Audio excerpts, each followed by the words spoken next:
Yo, what's good, YouTube, man? It's Gary with another Fan TV. Back at you on the video. Like the content in this video, go and smash that like button, like the content in this channel. Go and subscribe, man. Look, so Ravens vs. Broncos game preview, right? Before we get into that, this is Kayla, our fan of the week. All right. So when we look at this game, right, between two teams that are both 5-3, the Broncos are coming in off of back-to-back wins. The Ravens are coming in off a disappointing loss, right? So when we talk about this, let's get right into the injury report, talk about who's playing, who's not. On the Ravens side, the big news of this week was Lamar Jackson missed 2 days of practice, right? DNP on Wednesday and Thursday, but full participant in practice on Friday. So Lamar Jackson is going to play. He doesn't even have an injury designation. He's going to play this weekend. Point blank period. All right. So now guys is not going to play this weekend for sure. Rasheen Ali and Brent Urban has a concussion that he suffered last week versus the Browns. All right. Questionable guys: Jalen Armour-Davis, Marlon Humphrey, Travis Jones, Keaton Mitchell. Don't really expect to see Keaton Mitchell this week. I think we could more likely see him like week 11, maybe even Thursday night versus the Bengals, but I don't really expect to see him. If we do see him, limited action. All right. But guys that are back: Broderick Washington, Nate Wiggins. Ravens need a lot of help on the interior defensive line. Michael Pierce just went to IR. We just talked about Brent Urban being out for this game. So they need help along the interior defensive line. So Broderick Washington being back is big. The Ravens secondary just got shredded last week. All right. So Marlon Humphrey potentially being back. He's been kind of limited the last couple of days. I think he'll be back. And Nate Wiggins, he's been a full participant, no designation. He's back. So that's big as well. All right. So hopefully that settles some things down back there in the secondary. Okay. So on the Denver side,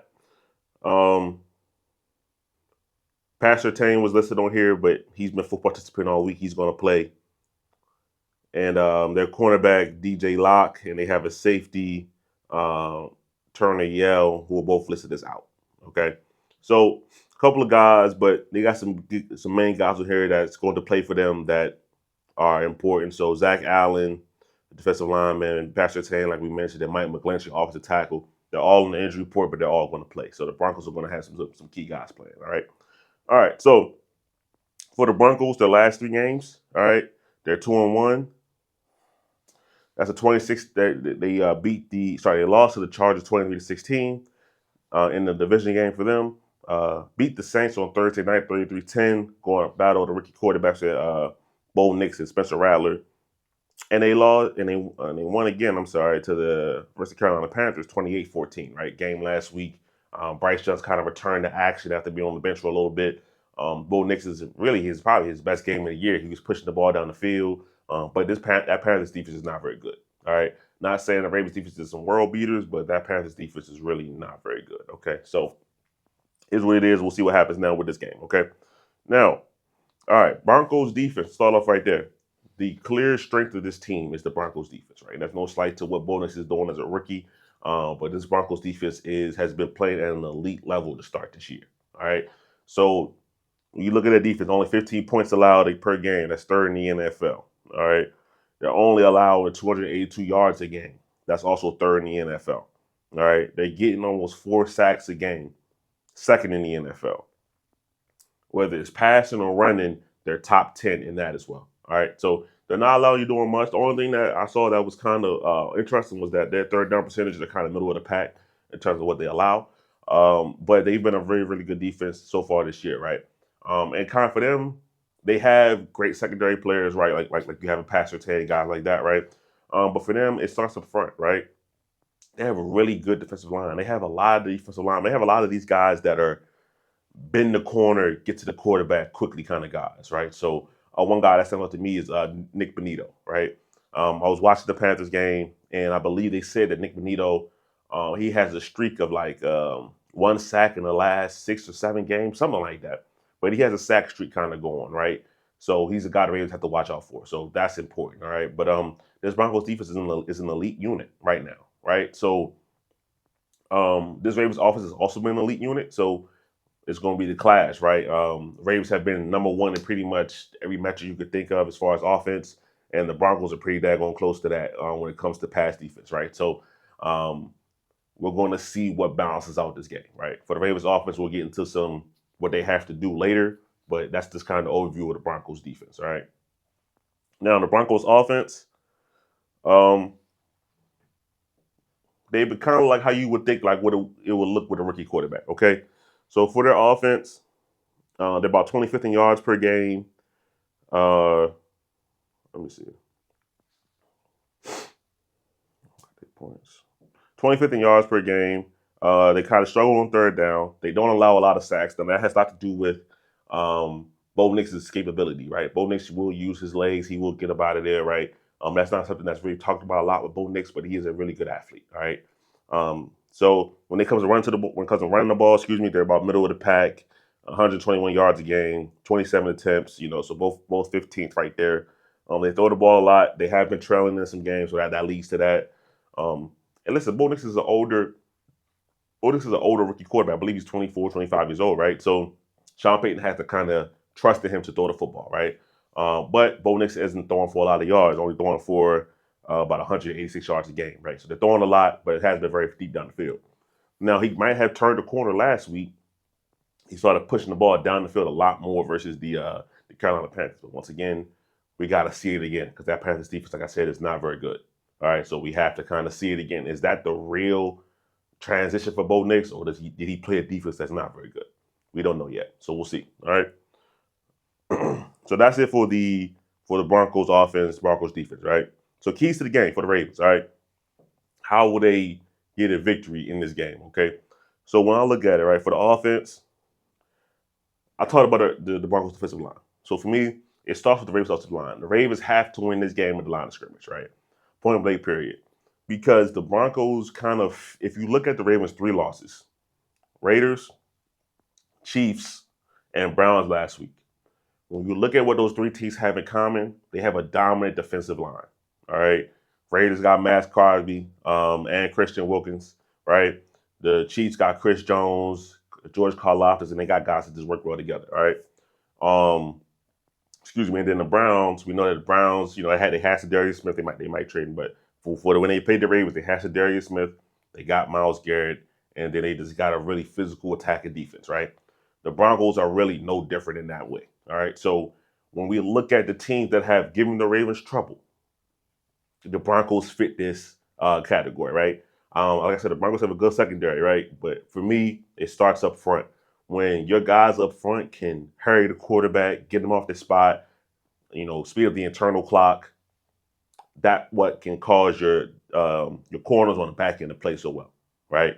So for the Ravens, for this offensive line, gotta win a line of scrimmage, right? The Ravens, we are very excited about adding guys like Deontay Johnson, maybe even a Keaton Mitchell back. Like I said, I don't know about this week, but soon. But the weapons do not matter if Lamar Jackson, our quarterback, is on his back, right? It doesn't matter. All right. But now the great thing is Lamar Jackson, as Tom Brady called him, is the eraser, right? He erases mistakes, particularly on the offensive line.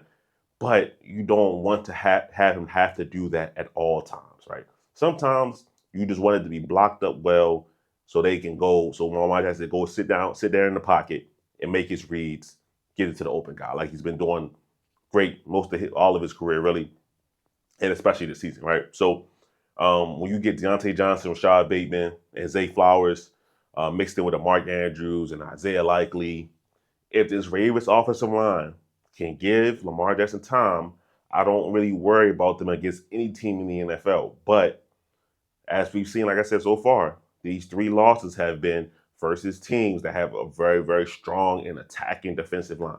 All right. So Ravens got to win this battle at the line of scrimmage. All right. And to me, that also starts with be committed to running the ball. All right. Don't let the smallest bit of adversity knock you off your entire game plan. That's also something that's happened as well. Right.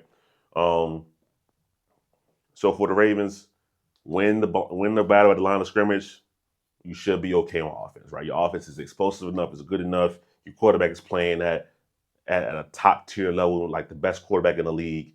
Just give him time to go through his reads. And Todd can help him out with some more play action. It wasn't enough under center play action last week versus the Browns. It wasn't enough of it. Help your quarterback out. Now on the defensive side of the ball, all right. Take advantage of the rookie quarterback. All right. The Ravens have a great history of going against rookie quarterbacks. Going against Bo Nix is no different, right? He's a very experienced rookie quarterback, but take advantage of that. All right. Now they couldn't do it against Jaden Daniels, right? Jaden Daniels still had a pretty solid, good game, but take advantage of the rookie quarterback. All right. One of my points here is strength of field, right? Bo Nix already wants to throw the ball short, make it difficult for him to do that. All right. Bo Nix right now, he is 29th in the NFL in yards per attempt, right? He doesn't throw the ball very far. He likes his check downs. If he's not checking it down, he can have a tendency to run. All right. Now, like I said last week, he had a really good game versus the Carolina Panthers, and he pushed the ball down the field a lot more. Now we'll see if that's a one-off, like is that a one-off thing going against a bad defense, or did he find some confidence and is going to start pushing the ball down the field to guys like Courtland Sutton, right, who has been a kind of up and down, in this year, especially in terms of fantasy, right? So for the Ravens, strength of field versus Bo Nix, okay? Can you do that? Can you make him uncomfortable? Can you actually, he's a guy that wants to take the short. Can you take the short away from him, force him to throw the ball deeper down the field, and then make a play on the football, right? Ravens lead the NFL with 8 dropped interceptions. That's been a key talking point this week. Multiple reporters said that after practice, they saw the Ravens DBs doing catching drills, right? They're taking it back to the fundamentals, and I love to hear it, right? All jokes aside, thank you for taking it seriously and getting on the judge machine or having a assistant throw you the ball up in different scenarios. Whatever they did is much appreciated, because the Ravens, if they catch just half of those interceptions, 4 of those interceptions, right, it looks very, very different on the season. All right, so I'm glad that they're actually taking initiative and trying to work on that. All right. Then last but not least, right, the X factor. All right. Usually we talk about 1 or 2 players, couple players, but for right now, this is going to be about the entire Ravens defense, right? Can the Ravens defense turn the corner? Can they do it? All right. Listen, you're at home. All right. You're going against a rookie quarterback. These are both things that are in your favor, right? Sorry, excuse me. I'm a little under the weather. So when you have a rookie quarterback and you're at home, these are 2 things that are in your favor. Take advantage of that. All right. Hopefully the stadium is loud. The quarterback can't hear.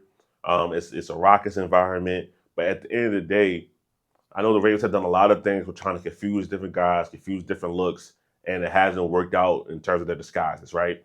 And I've said it before, man, the Ravens need to go simpler, right? And maybe that's what the Ravens do, right? Maybe they go simpler, drop some of the disguise stuff that they have been doing because it hasn't been working, right? But at least show him some different looks, right? It doesn't have to be too complicated, but show him some different looks out there. He is still a rookie, right? So for the Ravens, this game is about the defense, right? I have full confidence in the offense being able to make enough plays to be able to put up 24 to 27 points this game, right? First, this Broncos team, that should be enough to win, all right? But if Bo Nix comes out and has another career game or has the best game of his career versus the Ravens, we're going to have some real serious, uncomfortable conversations about what's going on this defense. And we're already having them, but this game would kind of be that final nail in the coffin, right? Like I said, Bo Nix is playing. He's playing solid for a rookie quarterback, right? Solid for a rookie quarterback, right? But if he comes into here, throws for 250 plus, couple touchdowns, guys running wild open, miscommunication still happening, we're going to have to talk about it, all right? Because that shouldn't happen. The Ravens are the favorites in this game, and the Ravens should win this game, all right? But listen, that's my thoughts on the game, man. So I do think the Ravens are going to win it. Usually after a loss like this, they bounce back. But also this is kind of getting fits to the category of when Ravens play teams that are a little bit below them, they stoop down. But the Broncos are also 5-3, so technically you could say they're on the same level as the Ravens. So hopefully that wakes them up and they go full at it this game. And this game ends up being, not close, but we'll see. You never know with the Baltimore Ravens, right? That's the craziest part. But that's my thoughts on the game. Obviously, give your thoughts in the comments. I'll reply to all comments, man. But it's Gabriel, the Fan TV. I'm out.